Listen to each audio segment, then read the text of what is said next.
There are currently 912 government-registered home care providers across the country. So with so many organisations to choose from, how do you know which is the exact one that's right for you? Well, in this particular video, I caught up with an extremely experienced home care package recipient who steps us through exactly how she goes about creating her shortlist and the exact questions she uses to select the one organisation that she feels is best for her. Listen in closely, there's lots to learn in this one. I hope you enjoy it. A few days ago, or maybe going on a week ago now, you were advised by your provider that they're no longer going to be in business, and you've been given, what, about a month, or maybe 3 weeks? About 3 weeks. It may close on the 11th of March. Okay, so you've been given 3 weeks notice to say that you need to go and find a new provider. Well, actually, Director of Empowered Ageing wrote and said we're closing down. He recommended that we look at the My Aged Care provider website, or he did give a list of 6 providers who self-manage, because he was a self-manage only company. Yep. Now, there were 6 there, and I thought, I've had enough of changing providers. I've had enough of shopping around. And whatever they tell you can't guarantee is correct anyway. So I thought, I'll just look at the 6 on this list. Hopefully I'll get one. Out of that list, I'd heard bad things about 2 of them. So I wrote 2 off, and it left me with 4. I rang 4.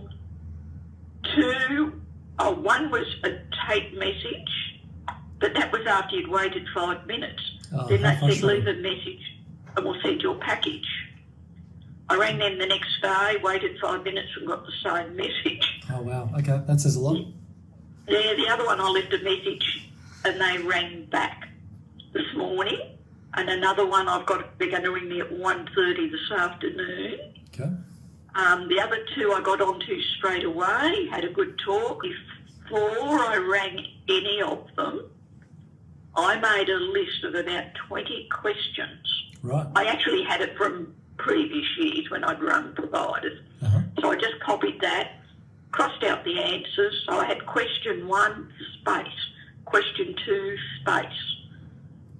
And when I spoke to these providers, I would ask them the questions, and as they gave me an answer, I'm filling in the blank with their answers. Got it. And then at the end, I'd say, now, is there anything else I need to know that you can tell me?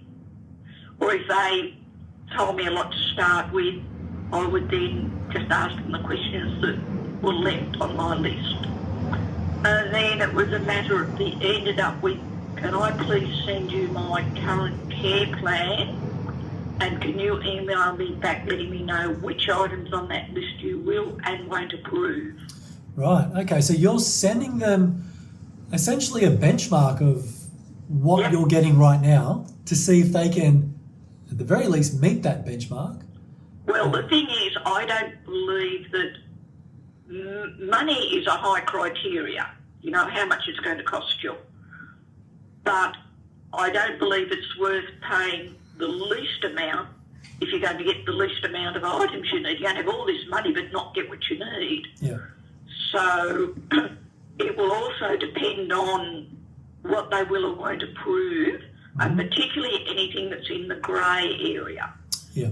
If there are things in the grey area that some will approve and some won't, I would probably go to that provider regardless of the cost, because that means I get the item I need that some others won't approve. And if I'm not happy with the service or the charge, I can always move on. Got it. So when you're shortlisting, or when you're looking at a short list of organisations to call up to inquire with, you are having an initial chat with them, asking them some key questions that you've pre-prepared. And then if you like what you hear with the answers to those questions, then you're sending them a copy of your current care plan. And if anybody's listening to this in the future, if you're not getting a care plan at the moment, or you don't have care services at the moment, you'd want to send them a copy. A list of items you need. Yep, exactly. A potential care plan that you want to see in place, right? Yep. So you're getting them to inspect that, and then asking them to call out any issues that they can foresee in delivering on that care plan. Have I got that about right? Yep. Perfect. That those questions that you're initially asking them in the initial conversation, Sam, do you have a copy of those questions you could share with the community? I certainly do. Yeah. They're all typed out on a list. If you're open to it, it'd be great if you could send that through to me, or if you've already posted to the group, I can hunt around. But either way, for those listening in, we'll get you a copy of that. So, Sam, now you've got the feedback from a new potential provider saying, yes, that current care plan, we are happy to act on that. And there might be a couple of providers, because you're in the thick of it right now, there might be a couple of providers that throw their hat in the ring and say, yep, we're up for that. How are you going to make your decision? Righto. When I first ring them, if you have to wait for too long for an answer, if you have to leave a message and they don't ring you back, they're written off straight away. They're written off straight away if they're getting a voicemail? Well, if I've got a question, I want to be able to ring up and get an answer. I don't want to have a tape machine for 5 days. Gotcha. Interesting. What's your expectation of when they do call back? Say you did get a voicemail. 48 hours. 48 hours? Wow, that's quite lenient. I would have thought same day. I'm not talking about 48 hours to check in for be a new customer. Okay. I'm talking about once you're already a customer, right, and you ring in and maybe they don't know the answer, but they say they'll get back to you. Got it. Okay, now that makes sense. Makes sense. Yeah, if you're talking about now trying to find a new provider, yeah. One, if they answer the phone straight away and can either transfer you to the relevant person or help you, they're on the top of the list. If you have to leave a message without waiting on the line, I would allow 48 hours if I was just an individual ringing in, not being aware of any overload at the time. I would expect that they would ring you back within a few hours. Got it. Makes sense. Okay, so that's one way you're going to sort of judge the experience. For me, that tells me what their service is like. Like when I rang last week, was on a tape, she said, I only work certain hours Monday to Thursday. And I thought, well, great. What if I've got a query on a Friday? So that I've got to wait till next Monday. So that organisation had that recorded message playing for new potential clients to hear. Yeah, I rang in on a Friday. Wow. And there was a tape saying she only worked Monday to Thursday. Yeah. Leave a message. And I straight away thought, well, it's Friday. Yeah. So I can't get on Friday. I can't get a Saturday. I can't get a Sunday. Yeah. The earliest will be Monday, which is another 4 days away. And I thought, well, that's no good. If I become a client, I don't want to wait 4 days for a query. Yeah. Yeah, what if I ring up and I've been to the doctor? He says, your legs are very swollen. I want you to get a pillow to raise your legs up. I don't want to wait 4 days with swollen legs. I want to get the go-ahead now so I can buy it over the internet today. Yeah. And what about, okay, so you got a good initial impression. They've picked up the phone. They've been responsive. How else are you going to make your judgment as to which provider to go with, or assuming that you've had a few that have said, no, we can deliver on your care plan? One, does that person know clearly what they're talking about? Do they understand the rules? Do they know what the company does provide, e.g. fees? All in the questions, basically. Can they answer the questions clearly, or are they not knowledgeable on most of it and have to ring back again later? Yeah. Or can they transfer me to someone who does know the rules? So you want to be able to speak to somebody that is confident, can confidently answer the questions that you've put forward, and if confident and courtesy and timely manner, and seem happy in their job even. Yeah, right. They enjoy doing what they do.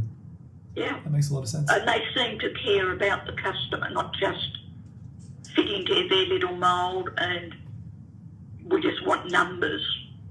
Yeah. Rather than we really care and try to help you. Got it. Asking things like, do you get a dedicated case manager or do you get whoever answers the phone? Mm-hmm. Things like how many customers they have compared to how many staff. Oh, that's an interesting one. Customers to staff. So are you more referring to the amount of case managers that one, or sorry, the amount of people? The ratio of case managers to clients. To customers. Yeah. I mean, there's a big difference of whether they've got 80 or 300. Yeah, that's right. Yeah. Typically, I'm seeing a big range there. And look, a big number. So the range that I'm typically seeing is on the lower end, a small provider might have one case manager to 30 clients. But I'm also seeing really high performing providers that have really high levels of consumer satisfaction. They've got one case manager serving 80 clients. It really. From what I gather, 80 seems to be the magic number. Well, if the systems and processes, history. Well, if the systems and processes that they've got in place are good, then yeah, you can do 80. But if you've got a person who's acting as case manager who doesn't have good quality tools, like good software, good analytics that they can serve, good phone system that they can serve their clients with, there's no way that that one person could handle 80 clients. There's no way. Yeah. They need good systems and tools to be able to do that. So yeah, okay. Anything else that you're going to base your final decision on? Because I would suspect there'd be a few providers that will say, yep, we can do that. What they will approve, and then that will probably come first, and then the fees. Well, there you go. I hope you got a lot of value out of that. As a reminder, for a full list of all those questions to ask any potential home care organisation you're exploring, hit that link in the description below.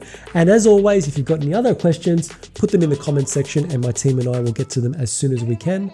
Until then, catch you in the next video.